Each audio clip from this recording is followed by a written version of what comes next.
어, 이제 유명한 분이 하신 말씀인데 제가 읽어보겠습니다.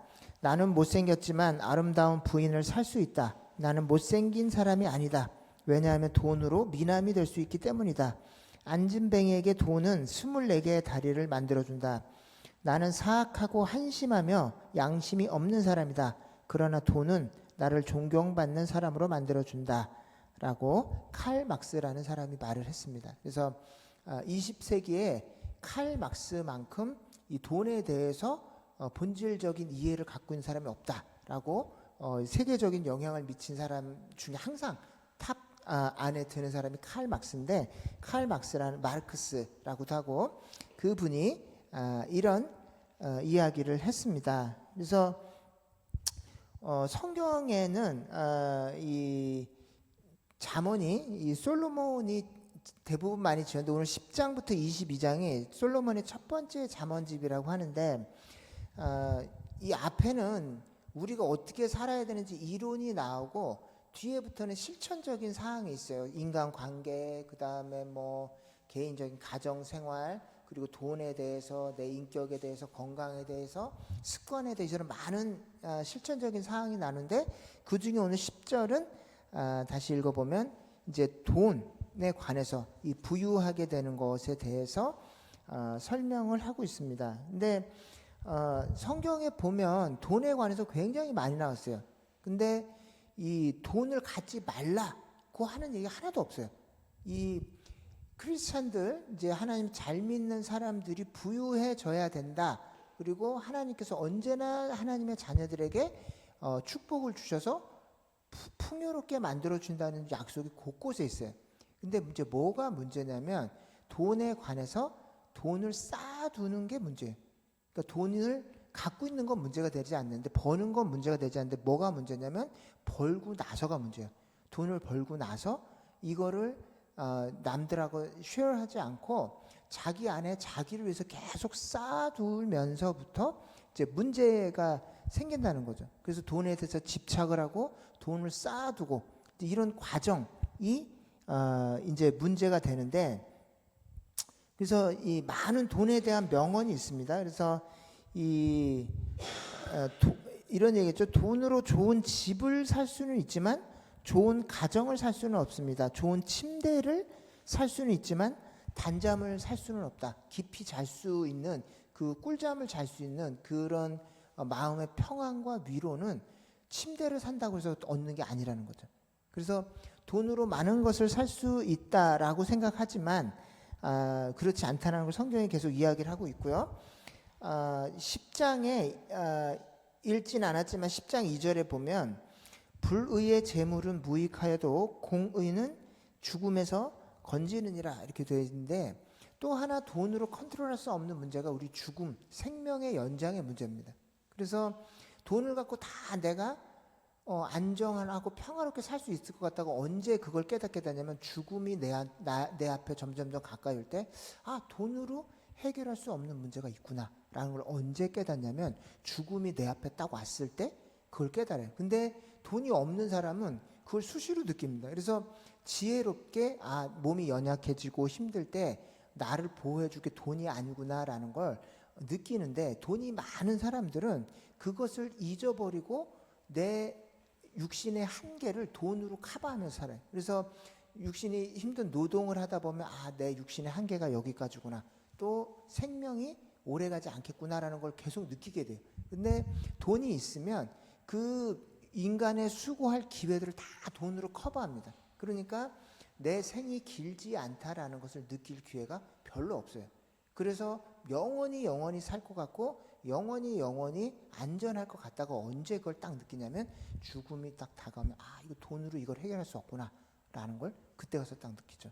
그러니까 근데 이 잠언은 어떻게 얘기해 주냐면 공의는, 그러니까 불의의 재물은 죽음이 찾아올 때 전혀 아무런 도움이 안 된다라는 것을 계속 이야기해 주고 있습니다. 근데 이것은 여러분들이 이제 성경에서도 그렇고 돈에 관해서 많이 반복을 하니까 우리가 익히 알고 있는 바인데, 제가 이제 오늘 본문을 보면서 좀 궁금했던 것은 뒷부분인데, 여호와 하나님이 주시는 복은 사람을 부유하게 만든대요. 하나님께 복을 받은 사람들은 부유하게 되는데, 리치하게 되는데, 뭐가 문제냐면 근심을 겸하여 주지 않느니라. 근데 그러면 하나님이 주시는 복이 아닌 상태로 부자가 된 사람은 항상 돈과 함께 뭐를 같이 갖고 있다고요? 근심을 같이 갖고 있게 된다는데, 이 영어 성경에서는 한글은 근심 이렇게 번역해놨고 NIV 성경에서는 trouble이라고 했어요. And be added no trouble 이렇게 돼 있는데, 원어 성경에 보면은 sorrow라고 돼 있어요. 그건 뭐냐면 슬픔이에요.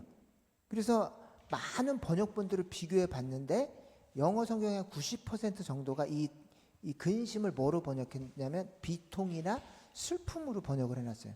그래서 왜 부요함과 슬픔이 항상 같이 따라다니느냐? 부요함 사람들이 왜 슬픔이 가난한 사람과 슬픔, 비통 이러면 이해가 되는데, 부요하게 해주지만 슬픔이 같이 있지 않게 해주신다는 거예요. 그래서 이 성경에 이제 이 부분을 계속 얘기하고 있고, 이제 다른 번역에는 painful toil에서 고통스러운 노동이나 문제 어려움, 그리고 90% 이상이 sorrow나 grief에서 굉장히 큰 슬픔이나 애통, 비통함이 그 돈과 함께 따라다니지 않도록 너희를 보호해 주겠다라고 얘기해 주고 있거든요. 그럼 반대로 뭐냐면 크게 부유한 사람들에게는 항상 이 비통과 애통, 슬픔이 그 사람들을 따라다닌다는 거죠. 내가 본 부자들은 전혀 슬프지 않던데요. 근데 이 심리학자들에 따르면 이 강남 3구, 이 강남 이제 한국에 보면 강남의 3개 가장 부유한 지역에 있는 사람들이 가장 우울증 상담을 가장 많이 받는데요. 그래서 왜 그런가 이것들을 살펴봤더니 이 뭐가 문제냐면 돈을 많이 가진 경우에는 그것을 잃어버릴 것에 대한 두려움, 상실에 대한 불안이 같이 따라다닌대요. 그래서 저는 이렇게 돈이 많이 있어 보지 않아서 그런 불안감이 어떤 건지 잘 모르겠지만, 돈이 많으면 많을수록 돈을 잃을 확률도 많다는 거예요. 그래서 한번 돈을 잃어버리면 그것에 대한 상실감이 상상할 수 없이 크다는 거죠. 우리가 돈을 갖고 많은 걸 누리고 자기 안전을 보호받고 이러던 사람들이 그 돈을 조금이라도 뭐 사기를 당한다든지 뭐 아파트 시세가 떨어졌다든지 해서 돈이 줄어들잖아요.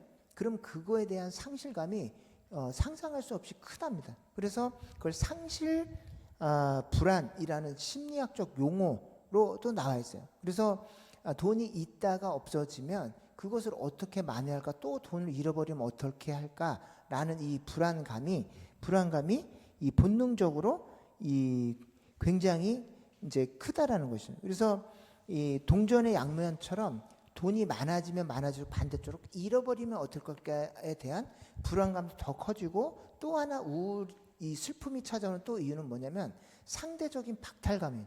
그래서 오늘 우리 청소년 중에 노엘이가 청소년 아이인데 추석 때 아빠가 용돈으로 10만 원을 100불을 줬어요.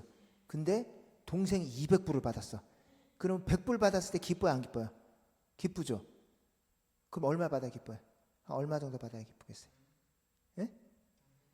아니, 동생 얘기할 처음에 아빠가 딱 이제 명절에 용돈을 좀 얼마 정도 받으면 기쁘겠어요? 얼마? 100불? 100불 받으면 기쁘잖아요. 근데 바로 이어서 동생한테 200불을 딱 줘서 할아버지가. 그럼 노엘이 기분이 어떻겠어요? 그 돈을 받고 100 뺏으러 가려. 그리고 기분이 좋아요, 화가 나요? 화가 나죠. 그걸 상대적인 박탈감이라고 해요.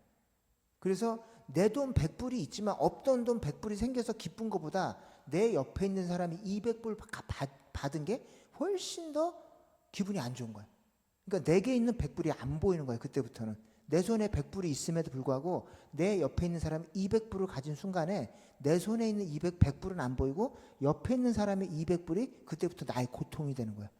나는 어떻게 200불을 벌어야 되나? 왜 나는 200불을 못 받나? 내가 뭐가 문제인가? 이런 식으로 나 자신에 대한 계속 비교와 평가와, 그리고 어떻게 해야 내가 200불을 받을 것인가, 200불을 받을 때까지는 내 고통이 멈추질 않는 거예요. 그래서 그런 걸 심리학 용어로 뭐라면 상대적인 비교와 박탈감 이런 것이 이 심리학적인 용어로 이 돈을 가진 사람들일수록 많이 가져본 사람들일수록 기준이 높기 때문에 상대적인 상실감과 그리고 그 박탈감의 강도가 우리가 상상할 수 없을 정도로 세다는 거죠. 그러니까 많이 가진 사람들 주변에 더 많이 가진 사람들이 항상 포진해 있어요. 그래서 그 사람들로부터 느끼는 이 박탈감이 우리가 없는 사람들 사이에 섞여서 살면서 저 사람이 어느 날 차를 막 소형차 타다가 약간 뭐 이제 중형차 정도로 바꿨어요. 그 정도의 느끼는 상실감이 아니라 정말 이 삶의 뿌리부터 뒤흔들 정도의 어마어마한 상실감과 박탈감을 느낀다는 거예요. 근데 그때부터 우울이 찾아오는 거예요. 언제까지? 그 상대방만큼 내가 가질 때까지 삶이 평안하지가 않은 거예요. 그래서 이게 이 유전학적으로 또 이 심리학적으로 이 사람들이 약육강식 시대에서 안전하게 이게 음식을 저장해 두면서 생존하기 위한 그 본능이 사람들의 DNA에 박혀 있대요. 그래서 남들보다 더 가져야 그때부터 비로소 평안이 찾아오고, 그리고 주변을 계속 찾아봐서 그 사람들이 가진 생존 도구나 이런 게 나보다 뛰어나면 곧 그 사람들이 우월해진다는 뜻이고 나를 지배하고 내 걸 착취해가고 내 생존이 흔들린다는 뜻이기 때문에 본능적으로 사람들이 나보다 주변에 뭔가 더 가진 사람이 있으면 그 사람들 것을 가질 때까지 이 평안을 누리지 못한다는 거죠.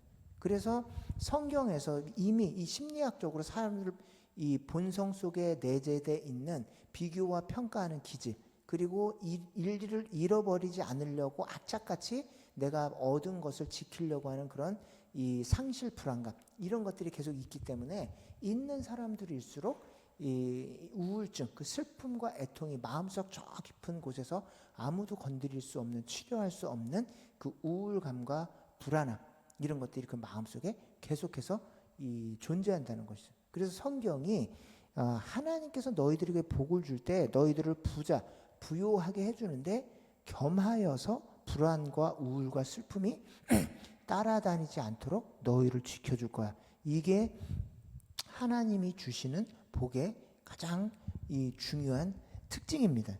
그래서 이 부분이 성경에서 말하는 이 근심의 이 정체이고, 자 그러면 하나님이 주시는 복이 성경에서 계속 반복하는데, 이 하나님이 주시는 복은 뭐냐면 여호와를 경외하고 겸손한 게 모든 부요함을 얻는 비결의 첫 번째예요. 그래서 근데 지금 학교에서나 이 서구사에서는 완전히 반대로 얘기하거든요. 절대로 겸손하지 말고 네 주장을 하고 잘못했다 하더라도 절대로 쏘리라고 얘기하지 말고, 그리고 네 개인적인 자유를 가능한 한 많이 찾는 방법을, 그리고 가정으로부터 독립하는 방법, 엄마 아빠의 지시로부터 독립하는 방법, 교회로부터 독립하는 방법, 어떻게 해서 강압을 받지 않고 스스로 너 주체적으로 살아갈 건가, 무제한의 자유를 누리면서 살 수 있을 것인가를 계속 얘기하는데, 이제 그 성경에서는 완전히 반대로 얘기합니다. 겸손하라, 그리고 너를 숙이라, 그리고 자기를 깨트리라. 내가 막 하고 싶은 욕망과 자유를 누리고 싶은 이게 있는데 성경은 뭐라 그러면 그걸 깨트리라고 그래. 자기 깨어짐. 그래서 이 서구사에서 받는 교육하고는 완전히 반대의 개념을 얘기합니다.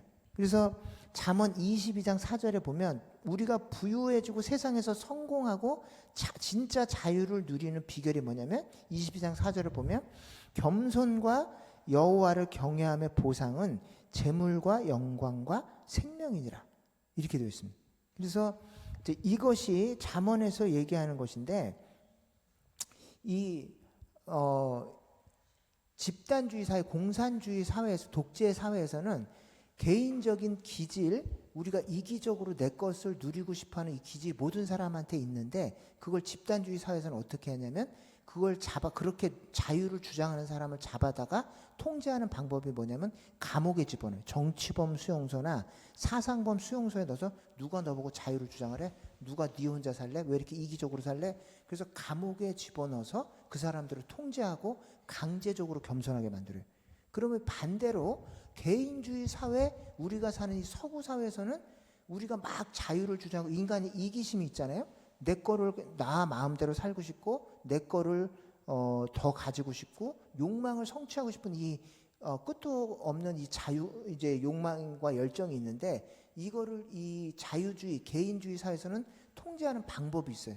어떻게 통제할까요? 여기 우리가 캐나다에 살고 우리가 막 자유로운 것 같고 선생님들은 너는 자유로워. You can do whatever you want to do. 네가 원하는 건 뭐든지 네가 할 수 있는 세상이 이 서구 사회야 라고 말은 하지만 진짜 여러분들이 사회 딱 나가서 여러분들이 원하는 자유를 딱 하려고 그러는 순간 딱 막히는 게 있어요. 뭐가 잡을까요? 그거를 철학자들은 시장 경제가 잡는다고 그럽니다. 돈이 여러분들의 발목을 잡아요. 그래서 여러분들이 직장에 딱 취직해서도 막 한도 끝도 없이 자유를 누릴 것 같은데 뭐가 여러분들 발목을 잡냐면 월급이 발목을 잡아요. 개인의 능력에 따라서 나이스하지만 딱 연봉을 딱 줄 때는 그거만큼 차가울 데가 없대요. 너 요거밖에 못했잖아. 그러니까 넌 요만큼만 받아 라고 얘기해주고 연봉 얼마 받는지 서로 아무도 얘기를 안 해요.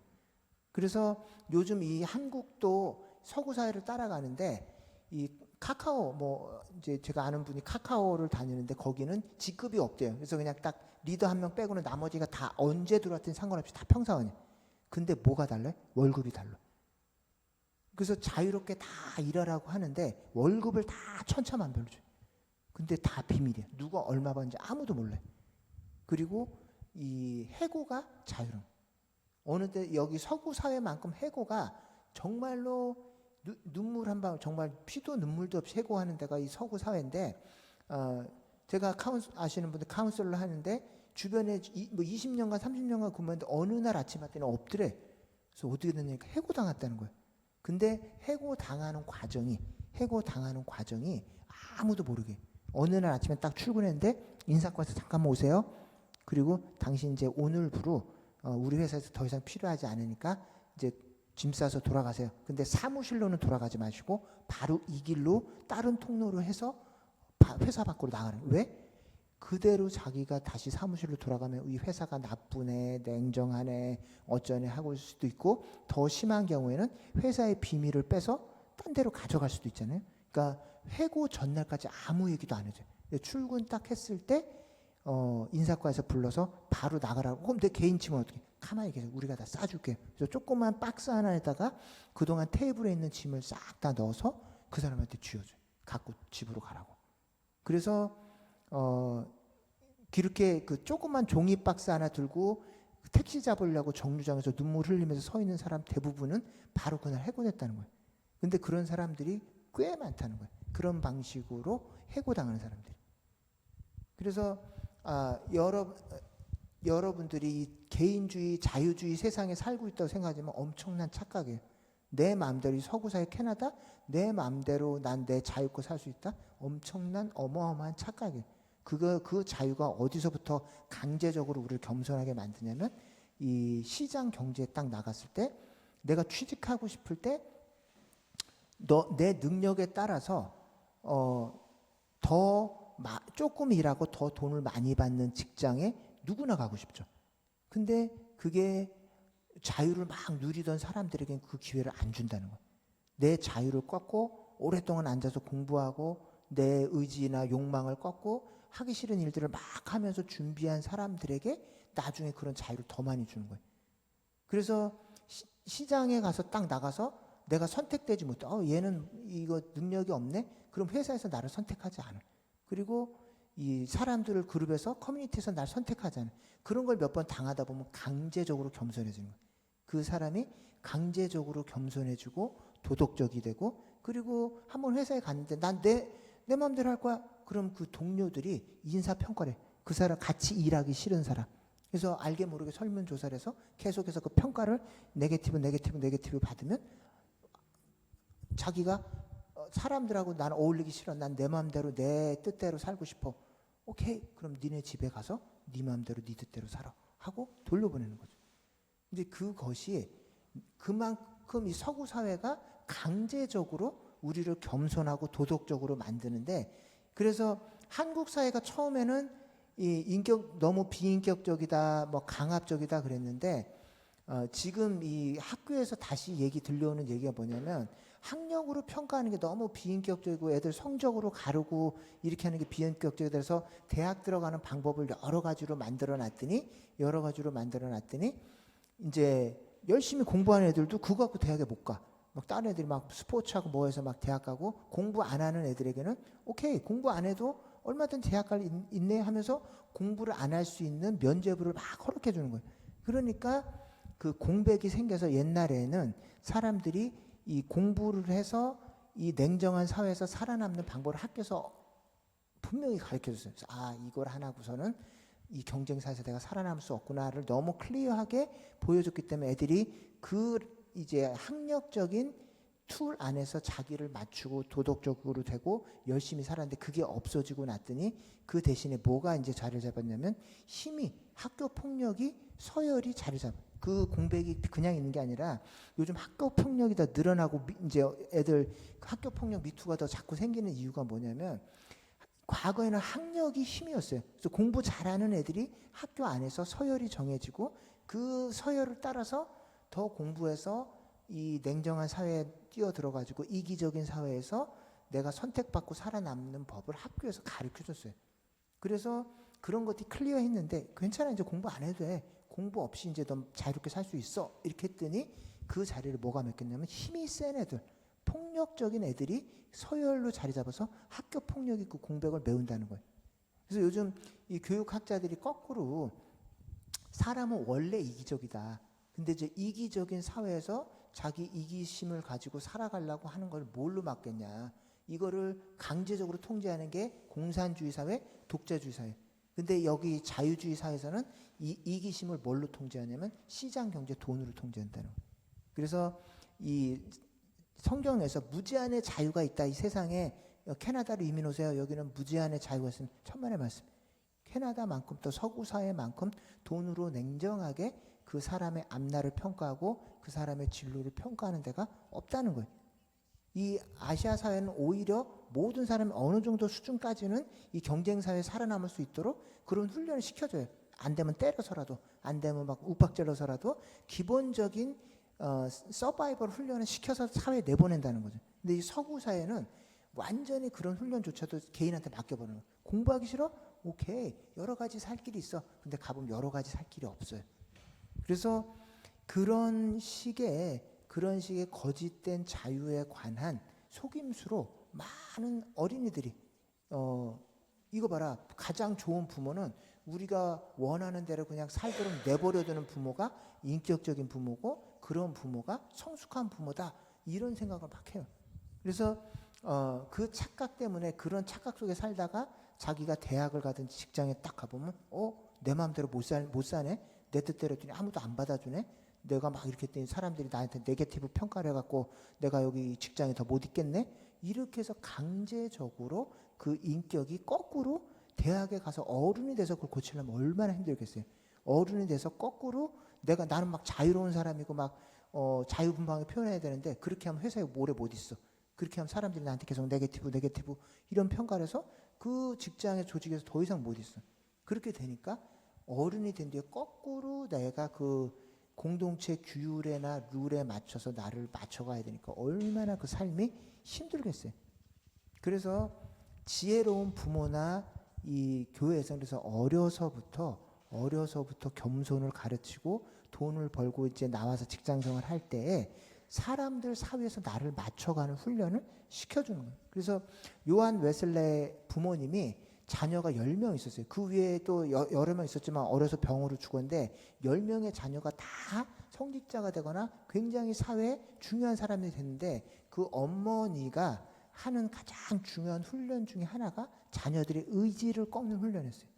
나는 내 마음대로 살고 싶어. 엄마 건들지 마세요. 나는 이런 사람이에요. 근데 그 의지를 엄마가 그 무릎에 앉혀놓고 너는 네 마음대로 살 수 있는 사람이 아니라 하나님의 뜻대로 사는 사람이 가장 행복한 사람이고 그럴 때 가장 복을 받는 거예요. 이걸 어려서부터 애들의 의지를 꺾는 훈련을 어려서부터 가장 중요한 훈련의 목표가 자기 욕망과 의지를 꺾는 훈련을 했다는 거예요.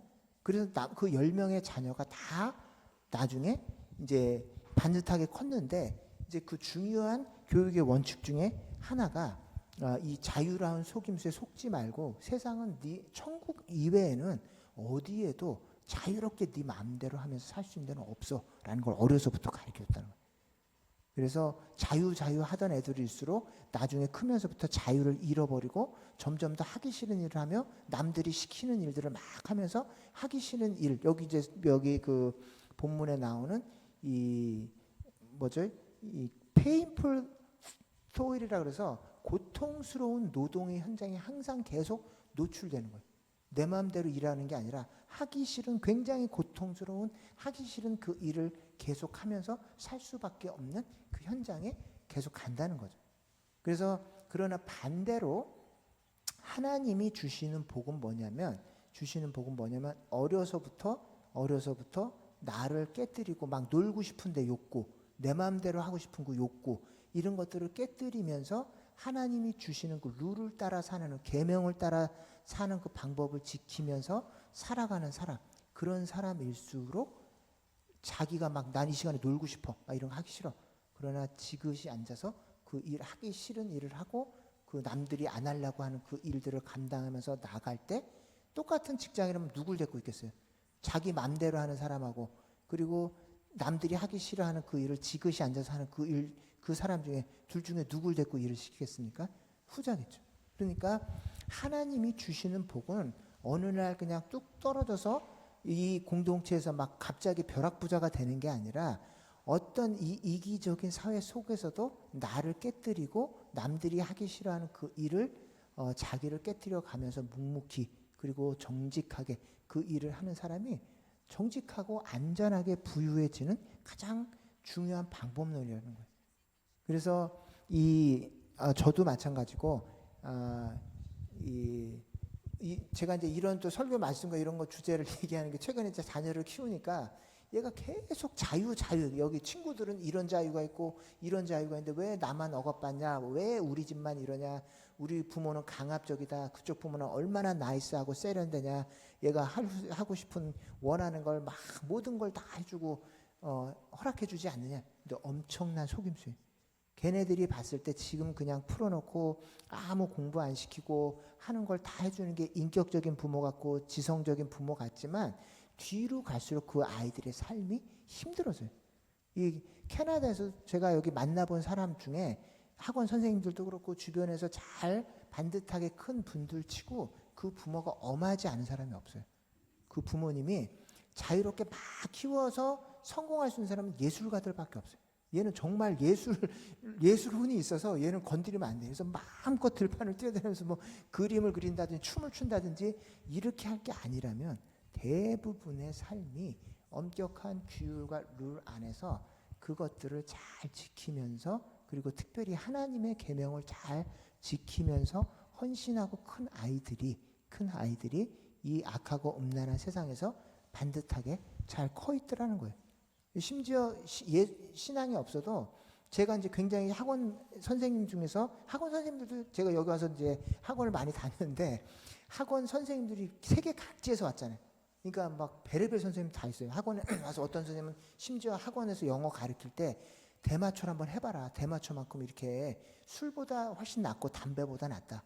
술은 이게 먹으면 어그레시브해지지만 공격적으로 변하지만 대마초는 컴 다운 시키기 때문에 훨씬 너희들의 삶에 유익하고 또 힘을 준다. 이렇게 마음을 안정시켜주고 좋다고 한번 해보라는 거예요. 학생들 앞에서.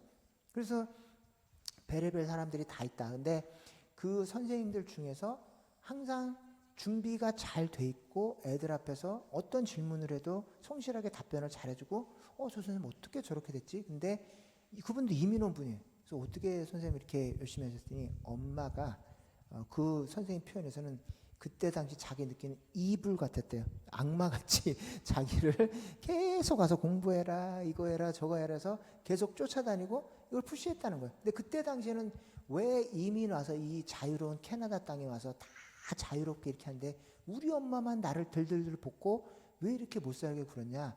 근데 지나고 와서 보니까 자기가 여기까지 와서 좋은 학교 졸업하고 이제 영어 가르치고 그리고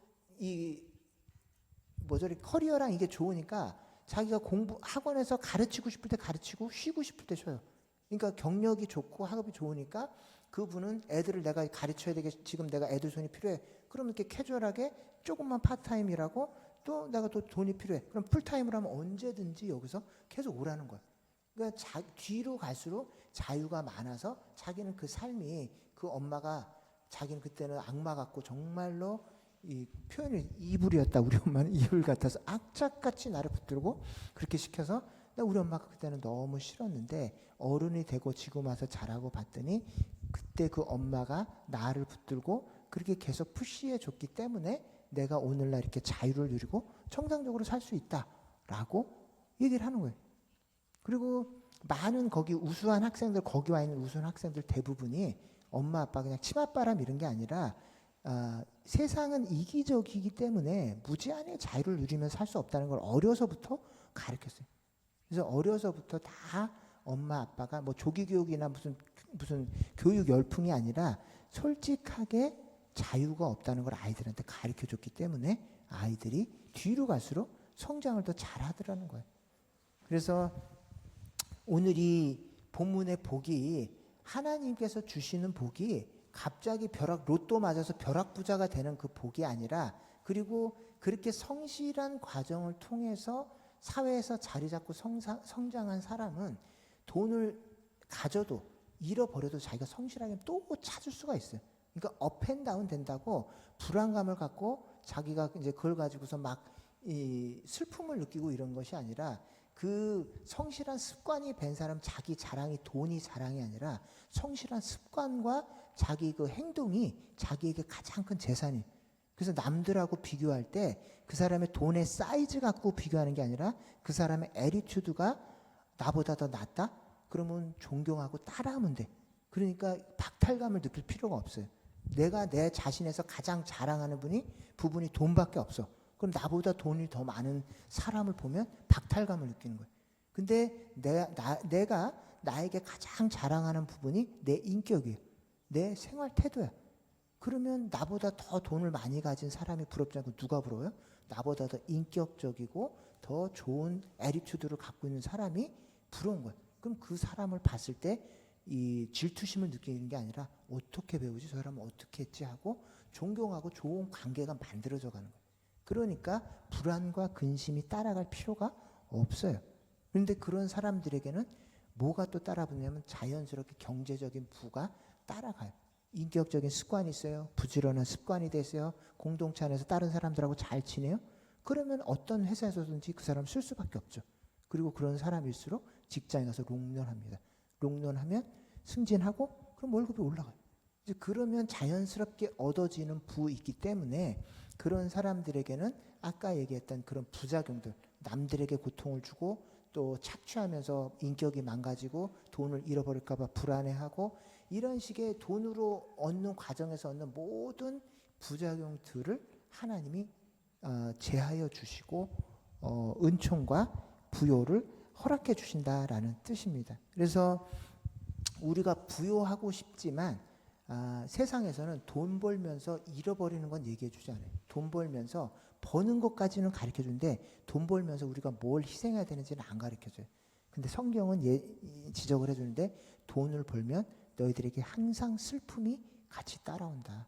그렇기 때문에 네가 하나님을 경외하고 하나님의 방법대로 그 길에 도착하지 않는 한 너의 삶에는 항상 슬픔과 우울감과 박탈감이 네 삶에 존재하기 때문에 그런 삶이 아니라 주님께 헌신하고 겸손하게 주님을 따라가는 그 사람들에게는 모든 사람에게 따라붙는 우울감, 박탈감, 상실감, 질투심 이런 것들을 더하여 주지 않고도 풍요하게 또 경제적으로 부하게 살 수 있도록 하나님 복을 주신다는 뜻입니다. 그래서 이 아침에 여러분들이 여러 가지 추구하는 것이 있을 텐데 항상 그 추구 속에는 사람들이 말하지 않는 우울감과 박탈감, 그 위험성이 있다는 것을 이 아침에 깊이 인식하시고 하나님이 주시는 경제적인 풍요로움과 부요함과 함께 슬픔과 박탈감이 없는 그런 넉넉한 삶을 누리게 되시기를 예수님의 이름으로 축원드립니다. 아멘. 기도하겠습니다.